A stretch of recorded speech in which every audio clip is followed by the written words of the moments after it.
Welcome, everyone. Today, we're diving deep into the ultimate guide to stopping procrastination. You know, that beast we all battle. It's like facing down a supervillain, your inner Megatron, and using his own tricks to defeat Indeed. him. Right, and what's really fascinating is how this guide breaks procrastination down, not just as laziness, but as an active process that we can systematically counteract. Exactly. It's not about being lazy. It's about tackling these procrastination demons head on, and understanding how the process works.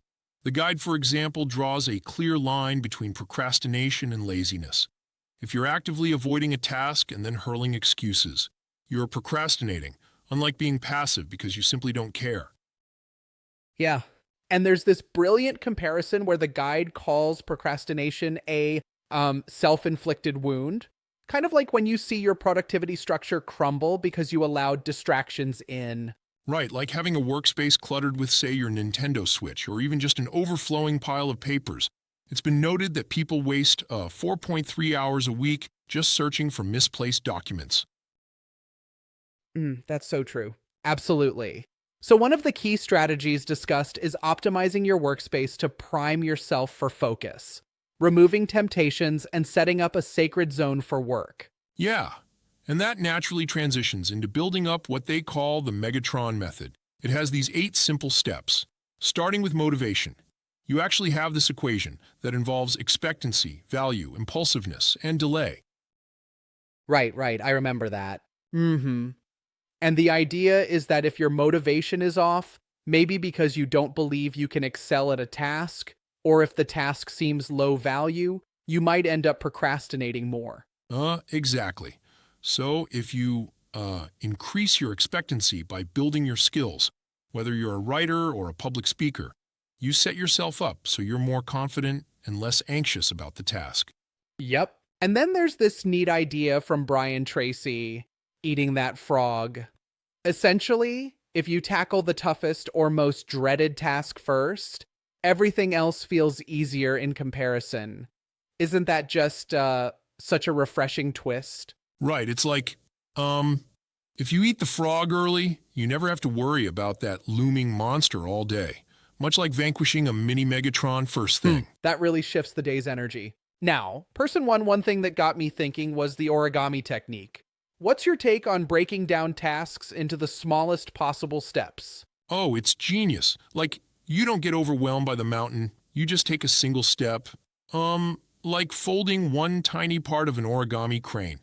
Even if your goal is huge, the smallest step is so doable. Yeah, I can see that. And it kind of reminds me of that old saying. It's like a journey of 1,000 miles begins with a single step, right? Absolutely. But here's a thought. Sometimes breaking things down might feel too trivial. Do you think that could lead to underestimating the task's complexity? That's a valid point. But the beauty of the origami technique is it's designed to counteract that overwhelming feeling. Once you start, it builds momentum. Sure, it might seem trivial, but compared to the paralysis of an enormous task, it's a way to get moving.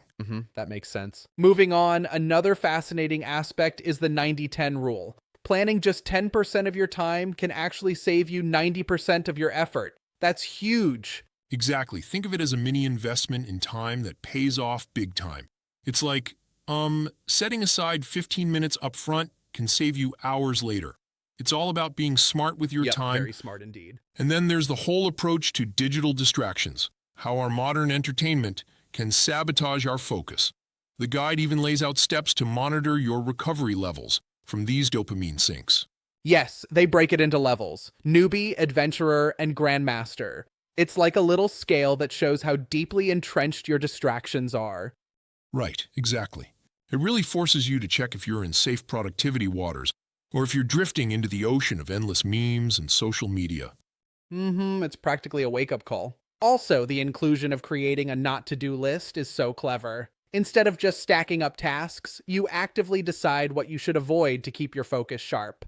Yes, it's like having a personal rule book that tells you to steer clear of unnecessary distractions. Social media rabbit holes, binge-watching TV shows, overchecking emails. These are marked off so you can stay on track. Yep, exactly. And don't forget the sand method. It's a vivid analogy. treating tasks like sandcastles on a beach. You can either build one huge castle or many smaller ones which are easier to handle. Right, and that approach aligns perfectly with the origami technique. Both stress, reducing complexity by taking incremental steps. They really complement each other. Now there's also a section on allowance, being kind to yourself and even sometimes giving yourself permission to procrastinate a little. It's almost a paradox. You allow limited procrastination to prevent an avalanche of regret. That was unexpected, but it really resonated with me. Yes, because if you beat yourself up over every moment of delay, you're more likely to spiral into chronic procrastination. It's like, if you forgive yourself, you can reset and get back on track. Speaking of chronic procrastination, the guide dives into recognizing the signs, like responding to deadlines at the last minute consistently. It even gives a little quiz to help you spot if you're in that category. I think that self-reflection is a key step. Right. Self-awareness is critical, and if you're a chronic procrastinator, owning it might just be the first step to effectively tackling it. Now, one thing I find a bit challenging is that the guide juggles a lot of strategies at once. Do you think there's a risk of overwhelming someone with so many techniques? I see what you're saying. Exactly. While it's a treasure trove of ideas, not everyone might benefit from all of them at once.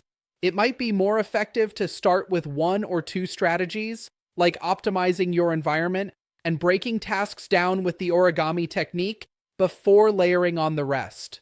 Yep, like try them out gradually so you don't end up with a mishmash that overwhelms you.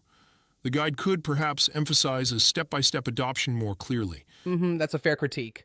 But overall, the guide does a great job of tying together motivation, environment, skill building, time management, recovery, and even planning methods, all aimed at stopping procrastination. Yep, it really covers a lot of ground. And the narrative, using the Megatron analogy, is so engaging. It shifts the perspective from a mundane task to a heroic battle against procrastination. Exactly.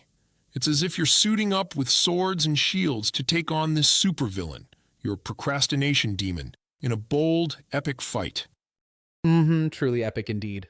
And the idea of a not-to-do list, planning your day with the 90-10 rule, and even having a rule about when to allow a brief pause. It's like a complete holistic system to not just manage, but conquer procrastination. Yeah, it gives you both the tactical and the mental tools. What really struck me is how this guide reinforces that changing your environment, the physical and digital, can have a massive impact on whether you sink or swim in productivity. Definitely. When you combine that with boosting your own skills and adopting structured techniques like the Pomodoro method for time, it creates a powerhouse system for productivity. It's a full spectrum attack against procrastination. So, in wrapping up, the guide not only gives us practical tips, but also philosophically frames procrastination as something we can control with the right mindset and strategy. It's a call to arms, get up, plan strategically, and fight off the demons of delay. Exactly. It all boils down, in the end, to taking that first small step.